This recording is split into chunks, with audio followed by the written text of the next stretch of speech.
오늘 이 시간 우리에게 허락하신 하나님의 귀한 말씀 시편 37편 말씀입니다. 제가 가진 구약 성경 829쪽입니다. 시편 37편 23절에서 31절까지의 말씀 찾으셔서 한 절씩 번갈아 읽도록 하겠습니다. 시편 37편 23절에서 31절까지의 말씀 교독하겠습니다. 여호와께서 사람의 걸음을 정하시고 그의 길을 기뻐하시나니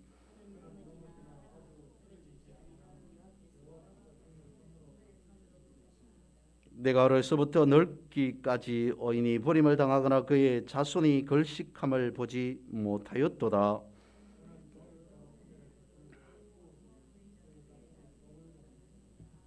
악에서 떠나 선을 행하라. 그리하면 영원히 살리니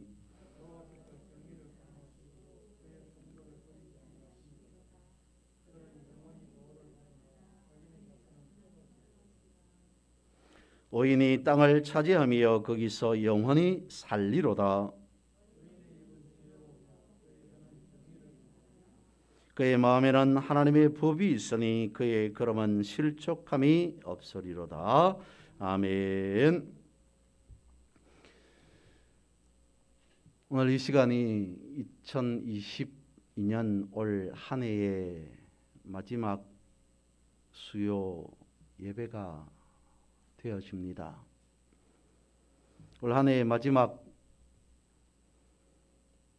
말씀의 주제를 이 시간 다시 한번 생각해 봅니다. 하나님은 공의로우시다. 공의로우신 하나님에 대해서 생각해 봅니다.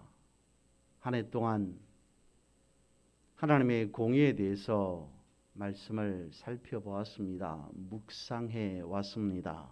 믿음으로 하나님은 공의로우시다 라고 고백하고 또 고백했습니다. 근데 여러분, 말씀에서 하나님은 공의로우시다 우리의 믿음으로 고백하기를 여전히 공의로우신 하나님이라고 고백하지만 마음 한켠에는 현실은 그렇지 않은데 라는 생각이 떠나질 않습니다. 믿음으로 우리가 하나님은 공의로우시다 라고 하는 걸 고백하고 다짐하지만 내 삶은, 내 형편은, 내 상황은, 현실은 그렇지 않은데 라는 생각이 듭니다. 이것이 오늘 나만의, 우리만의 생각이 아닌 수천 년 전 믿음의 선진 중에 믿음의 선배이신 한 분이 그와 같이 여기며 살았습니다. 바로 다윗입니다. 오늘 우리가 읽은 시편 37편 역시 다윗의 시편입니다. 한 부분만을 우리가 읽었습니다마는 시편 37편 전체에 흐르고 있는 주제가, 내용이 바로 그것입니다. 악인의 형통과 의인의 고난이 37편의 주제이기도 합니다. 반대가 되어야 되는 것이 맞지 않냐는 생각이 듭니다. 악인은 고난을 받고 악인은 멸절되어지고 오히려 의인이 형통해야 되는 것이 맞지 않느냐라는 상식적인 생각이 들지만 시편 37편은 그렇지 않다는 겁니다. 그 가운데에서 오늘 우리는 결론에 해당하는 본문의 말씀을 읽었습니다. 하지만 악인이 형통하고 의인은 고난받지만 하지만 의인의 자손은 끊어지지 않는다. 악인은 끊어질 것이고 마치 연기처럼 아침 안개처럼 사라질 것이나 의인은 그렇지 않으리라 라고 하는 그 결론에 해당하는 말씀을 읽었습니다. 오늘 본문에 나타나는 다윗은 인생의 황혼기를 맞이하였습니다. 다윗의 노년기에 본문의 말씀을 기록하였다는 겁니다. 다시 말씀을 드리면 다윗은 이제 이 본문을 중심으로 놓고 보았을 때 산전수전 다 겪은 사람이라고 본다는 겁니다. 인생의 황혼기, 인생의 노년기 가운데에 나이가 들었습니다. 여러 가지 많은 경험을 하였다는 겁니다. 연륜이 있다라고 하는 말을 하지 않습니까? 인생에 많은 경험을 가진 다윗에 대해서 알아보고자 하는 것이 아니라 그 인생을 통해서 다윗 자신의 신앙의 연륜이 무엇인가 라고 하는 것을 살펴보고자 한다는 겁니다. 그의 신앙의 연륜은 성숙할 대로 성숙하였습니다. 인생의 연륜도 중요하지만 신앙의 연륜이 얼마나 중요한가 라고 하는 것을 오늘 본문을 통해서 한번 살펴봅니다. 다윗이 말합니다. 내가 인생이라는 걸음을 걸어와 보니까 그 모든 것이 하나님께서 인도하신 걸음이었더라. 내가 이제까지 잘나서 걸어온 줄 알았는데 내가 이제까지 힘이 있어서 걸어온 줄 알았는데 그것이 아니더라. 하나님께서 걸음을 인도하셨더라 라고 하는 것을 고백하고 있습니다. 23절 말씀을 봅니다. 여호와께서 사람의 걸음을 정하시고 그의 길을 기뻐하시나니. 여호와께서 하나님께서 사람의 걸음을 정하셨다. 그리고 그 걸음을 기뻐하신다, 인도하신다 라고 말씀하는 이 표현 자체가 얼마나 멋진 표현인가 라는 생각이 듭니다.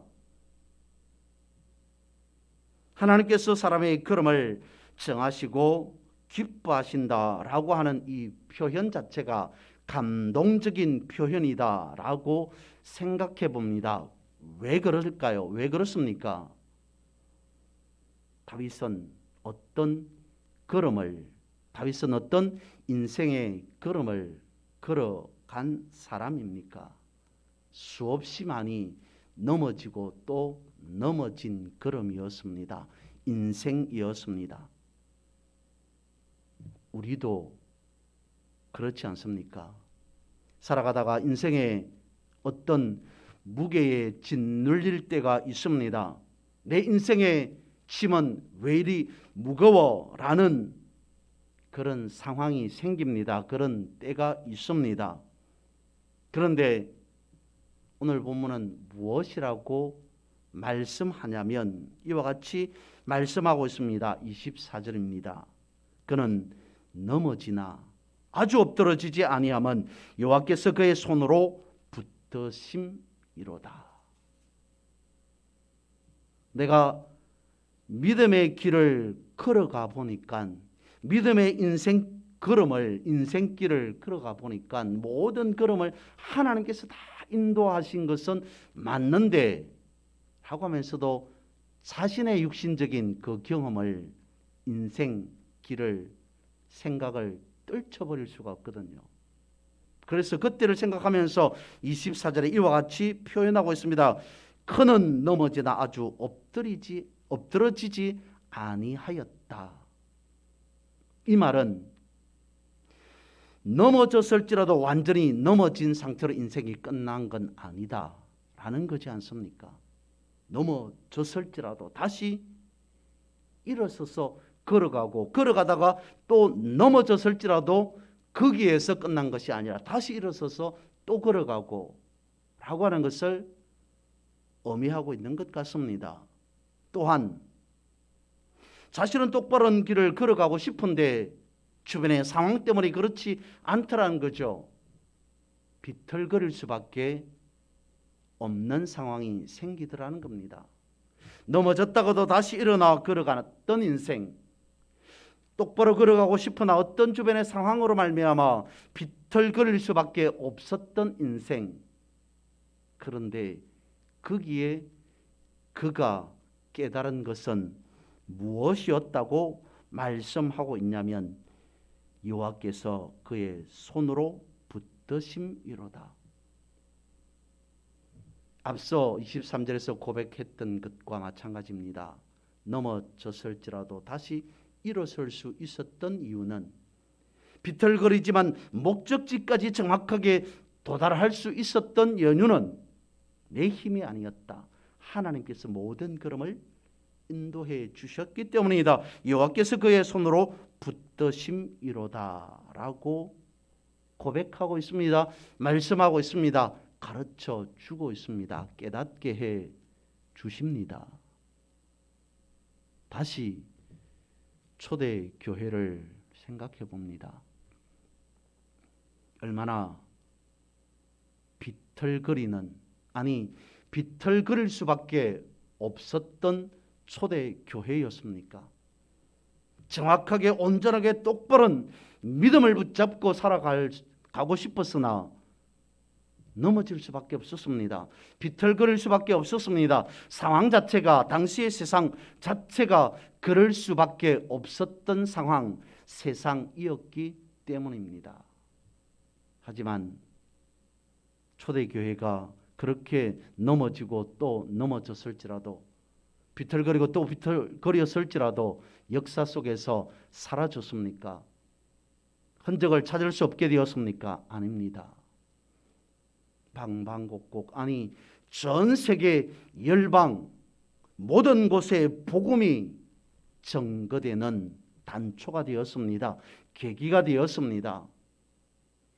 넘어졌을지라도 다시 일어나서 비틀거렸을지라도 다시 목적한 바대로 정확하게 가게 하시는 분은 바로 하나님이 함께 하시기 때문이다. 하나님께서 손을 붙잡고 계시기 때문이다 라고 말씀해 주고 있습니다. 바울의 인생은 어땠습니까? 마찬가지였습니다. 자신에게 있어서 자신도 믿음만을 바라보고 예수 그리스도만을 바라보고 똑바로 걸어가고 싶었습니다. 그런데 문제가 생겼습니다. 육체의 가시라고 하는 표현이 있지 않습니까? 주님, 이것만 좀 제거해 주십시오.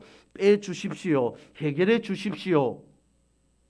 그는 기도하고 또 기도했습니다. 그것 때문에 비틀거렸으니까요. 그것 때문에 넘어지고 또 넘어졌으니까요. 앞으로도 그럴 것 같으니까요. 그런데 주님께서 말씀하고 있습니다. 아니야. 내 은혜가 내게 족하도다. 주님 가진 그 은혜가 바울 자네를, 당신을 향한 그 은혜가 엄청나다. 내 은혜가, 주님 가진 은혜가 너에게 족하도다 라고 말씀하십니다. 그리고 예수 말씀하십니다. 약한 그것으로 인해 온전하여진다 라고까지 말씀해 주셨습니다. 무엇입니까? 모든 사람은 다 비틀거릴 수밖에 없다. 너에게 있어서도 육체의 가시가 되었던 무엇이 되었던 넘어질 수밖에 없다. 그러나 다시 일어설 것이다. 비틀거릴지라도 온전한 목적지만큼은 변하지 않을 것이다. 내 은혜가 내게 족하도다. 약한 데서 온전하여진다 라고 하는 하나님의 온전한 음성을, 응답을 받게 된 것입니다. 하나님께서 그의 손으로 붙드심이로다 라고 하는 말씀을 깨달았기 때문이라는 겁니다. 더불어서 성경에 나타난 여러 다른 사람은 어땠을까요? 12년간 혈류증을 앓은 여인의 삶은요,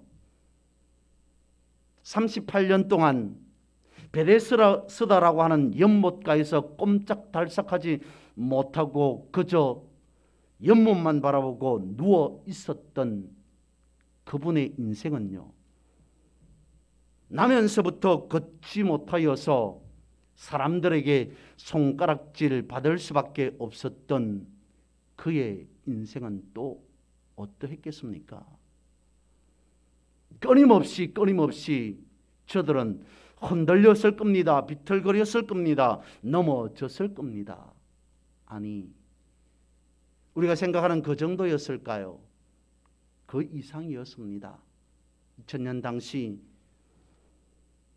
어떤 육체의 문제를, 질병을 가지고 있다는 것 자체는 사회적으로 심각한 문제의 요지를, 아니 죄악시하던 그런 때였습니다. 12년간 38년간 나면서부터 걷지 못하는 그분들의 인생 속에서 경험하는 비틀거림은, 넘어짐은 어땠을까요? 생각해보면 그랬을 것 같습니다. 내 인생은 왜 그렇지? 나는 왜 이렇게 태어나서, 내 인생은, 내 몸은, 내 육체는 왜 이렇게 되었어? 여러 가지 생각들이 오고 가지 않았겠습니까? 어떻게 보면 하루에도 몇 번씩 저들은 인생의 마지막을 생각하고 또 생각했을 겁니다. 그것은 비틀거림도 넘어짐도 아닌 그 이상이었을 겁니다. 그런데 어떻게 되었습니까? 주님께서 저들의 손을 붙잡아 주셨습니다. 고쳐 주셨습니다. 저들이 비뚤어진 모습대로만 살아가도록 내버려 두지 않았다는 거죠. 이런 사람이 있습니다. 평생 가난하게 산 어떤 한 사람이 있어요. 이 사람은 집도 없었습니다. 가족도 없었습니다. 그 누구도 도와주는 사람 한 사람도 없어서 요즘으로 말하면 노숙자 신세였습니다. 한순간이 아닌 평생을 노숙자로 살았던 사람입니다. 근데 죽어서 하나님 나라의 천국에 들어가게 되었습니다. 이 사람을 바라보고 불행한 사람, 불행한 삶, 인생이라고 손가락질을 할 수 있겠습니까? 반대로 한평생 부자로 살아간 한 사람이 있습니다. 넉넉하게 살았습니다. 갖지 못한 것이 없습니다. 모든 것을 다 가지고 누리고 살아갑니다. 그야말로 넉넉한 인생을 산 사람이었습니다. 근데 죽어서 지옥으로 갔습니다. 이 사람을 바라보고 행복한 사람, 행복한 인생이라고 말할 수 있겠습니까? 주님께서 말씀하신 거지라고 표현되어 있습니다. 거지, 나사로와 부자에 대한 이야기이죠. 그래서 주님은 우리에게 무엇을 말씀하고 싶었던 걸까요? 보아라, 아무리 땅에서 거지로 살아가더라도 하나님 나라의 천국에 들어가는 것이 얼마나 좋으냐라는 거겠습니까? 땅에서 아무리 호의호식하며 살았을지라도 죽어서 지옥 가는 인생이 얼마나 불쌍하냐, 불행하냐라고 하는 그것을 말해주는 걸까요? 그것보다는요, 영원에 대해서 말해주고 있습니다. 어떤 사람이 진실로 영원에 대한 가치를 가진 자인가? 그것을 주님은 나사로와 부자의 비유에 대해서, 말씀에 대해서 우리에게 하셨던 겁니다. 그렇습니다. 사람들은 비교하기를 좋아합니다. 좋지 못한 것보다 더 나은 것을 선택하기를 원합니다. 오늘 본문에도 있습니다. 악인보다는 의인이 더 좋다고 생각합니다. 그러니까 사람은 나쁜 것보다는 좋은 것을 선택하기를 원하죠. 내심 그렇게 생각하는 사람들이 있을 수도 있습니다. 내세 그거는 잘 모르겠고 현세에서 이 생에서 살아가면서 아무리 그래도 거지보다는 나사로보다는 부자가 훨씬 더 좋지 않을까. 나는 나사로보다는 부자를 선택할 것 같은데 좋지 않은 것보다는 더 나은 것, 사람들이 인식하기에 사람들이 생각하기에 더 좋은 것을 선택하기를 원한다는 거죠. 그렇다면 오늘 본문에서도 의인과 악인을 비교하는 걸까요? 악인보다는 의인이 더 낫지 아니냐라는 이것을 말씀해 주는 것이 아닙니다. 성경은 우리에게 무엇을 말씀해 주냐면 가장 좋은 것이 무엇인가? 더 나은 것이 아닌 가장 좋은 것을 선택하라 라고 하는 것을 말씀해 주고 있습니다. 25절 말씀입니다. 내가 어려서부터 늙기까지 의인이 버림을 당하거나 그의 자손이 걸식함을 보지 못하였도다. 어렸을 때부터 늙기까지 한평생 그것을 말하는 것은 아닙니다. 무엇을 말해주고자 하냐면 가장 좋은 것을 하나님께서는 허락하셨더라 라고 하는 것을 내가 내 믿음의 인생에서 깨달았다라는 것을 보여주고자 함입니다. 그랬습니다. 다윗도 많이 비틀거렸습니다. 넘어지고 또 넘어졌습니다.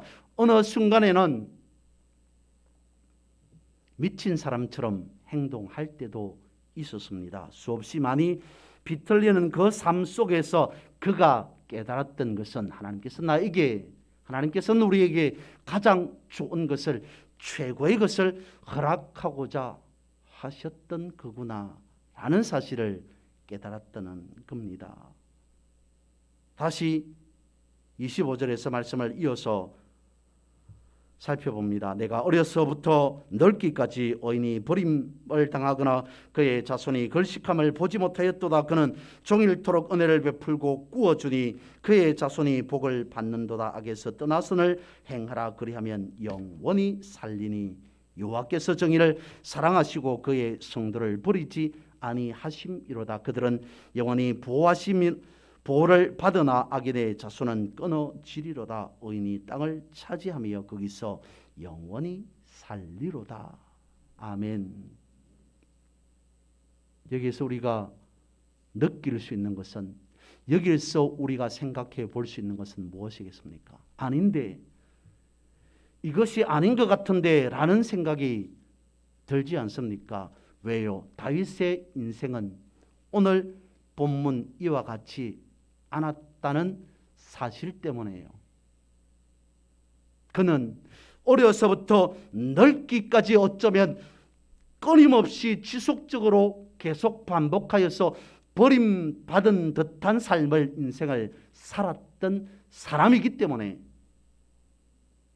한두 번 걸식한 것이 아니라 수도 없이 계속 많은 걸식하는 줄임배를 움켜쥐고 살았던 인생이었기 때문에 종일 은혜를 받은 것이 아니라 종일 고난을 당한 삶이 끊임없이 반복되었던 인생이 다윗 자신의 인생이었기 때문에 어쩌면 오늘 본문에서 말하는 것과 같은 반대되는 삶을 살았습니다. 그런데 왜 이와 같이 고백하고 있을까요? 말씀하고 있을까요? 기록하고 있을까요?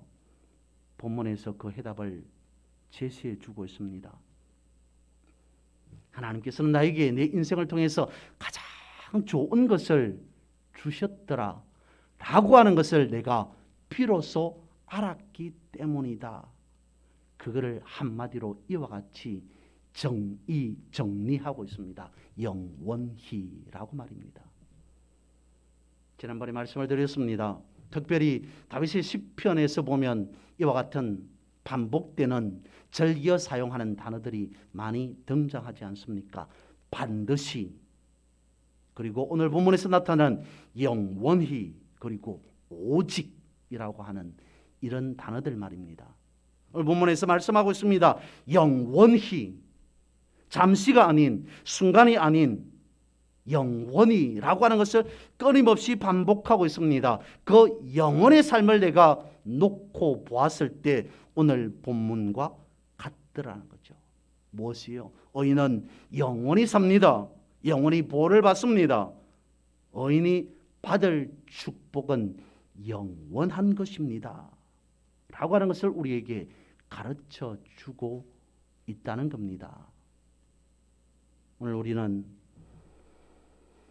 2022년까지의 삶을 살아왔습니다. 그리고 지금 나의 환경, 우리의 환경, 상황을 생각해 봅니다.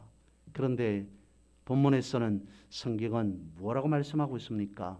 영원히라고 말씀하고 있습니다. 지금까지의 올 한 해까지의 지금 이 순간까지 내 삶은 어땠을지라도 어떻다라고 단정 지을지라도 앞으로의 삶, 즉 영원히 나의 삶은 어떻게 될지 누가 장담하겠느냐?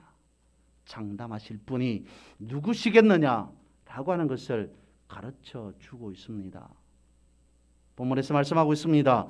하나님은 의인에게, 즉 믿음의 사람의 인생의 걸음에 대해서 영원히 인도하신다라고 말씀하고 있습니다.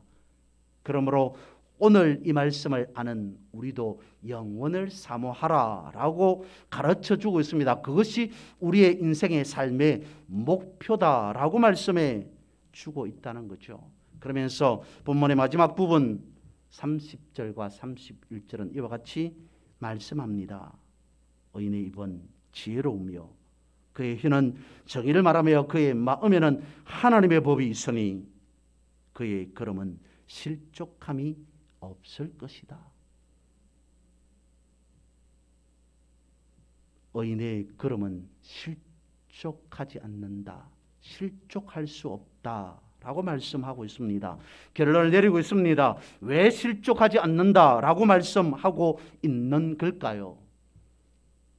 왜 그렇겠습니까? 예를 들어서 말씀을 드려봅니다.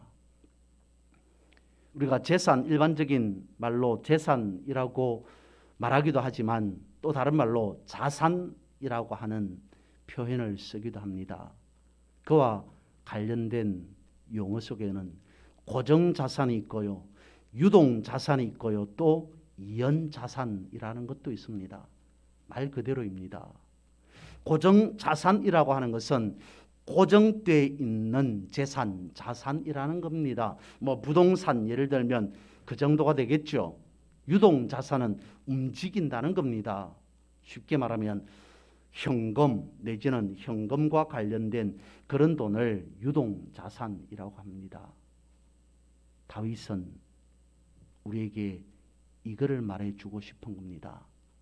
내가 살아보니까, 그러니까 인생의 연륜이 아닌 믿음의 인생에 대해서 내가 말하고 싶은 것은, 내가 이제 장담할 수 있는 것은 나는 고정자산이 있는 사람이었더라. 무엇을요? 오늘 본문에서 그렇게 말씀하고 있습니다. 하나님의 법이 있으니, 하나님의 법이 있으니. 내가 쭉 지나온 믿음의 삶을 되돌아보니까 하나님께서 나를 붙잡아 주셨더라. 하나님의 법이, 하나님의 말씀이 나를 지켜주셨더라. 그러므로 그래서 그의 걸음은 실족함이 없으리로다. 어떤 사람이 100억이라고 하는 100억 정도의 가치가 되는 고정자산을 가지고 있다고 합시다. 고정자산 100억이 있지만 현재 손에 든 현금은 없습니다. 유동자산은 없습니다. 그래서 급하게 쓸 일이 있어서 누구인가 어디로부터 1억을 빌렸습니다. 그 순간 이 사람은 1억 채무자가 되어집니다. 빚진 자가 되어집니다. 그러면 이 사람이 1억 빚진 것 때문에 염려하고 근심하고 걱정하는 삶을 살아가겠습니까? 아닙니다. 왜 그렇습니까? 자기에게는 1억이라고 하는, 보통 사람들에게 작지 않은 돈 1억이라고 하는 부채가, 빚이 있지만 염려, 근심, 걱정하지 않는 이유는 고정자산 100억이 있기 때문이지 않습니까? 다윗이 오늘 본문에서 그걸 말씀해 주고 있습니다. 믿음의 사람의 걸음은 하나님께서 인도하신다. 하나님의 법이 있으니, 하나님의 말씀이 있으니, 하나님의 법을 가진 사람은, 하나님의 말씀을 든 사람은 결코 넘어졌을지라도 넘어진 것이 아니라, 흔들릴지라도 흔들리는 것이 아니라 다시 일어서고 다시 목적한 바대로 그대로 나아가게 된다 라고 말씀하고 있습니다. 말씀을 맺습니다. 연말 연시라고 합니다.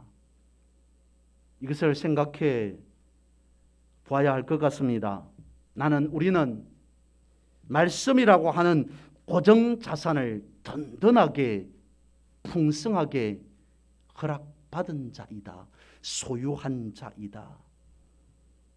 그러면 우리는 말씀이라고 하는 고정 자산을 들고 어디를, 무엇을 바라보아야 하겠습니까? 지금 나 앞에 당한 이 현상, 상황이 아닌 영원을 바라봐야 된다는 거죠. 본문에서 그것을 말씀해 주고 있습니다. 영원을 사모하는 자, 그의 걸음은 하나님께서 인도하신다. 영원을 바라보며 한 해를 마무리하십시오. 그리고 다시 새로운 한 해 2023년을 시작하십시오. 그리하여서 2023년도에는 하나님께서 우리에게 주신 고정 자산을 들고 다시 새로운 새 출발, 새 인생 걸음을 걸어가는, 시작하는 그런 여러분 모두가 되기를 주님의 이름으로 축복합니다.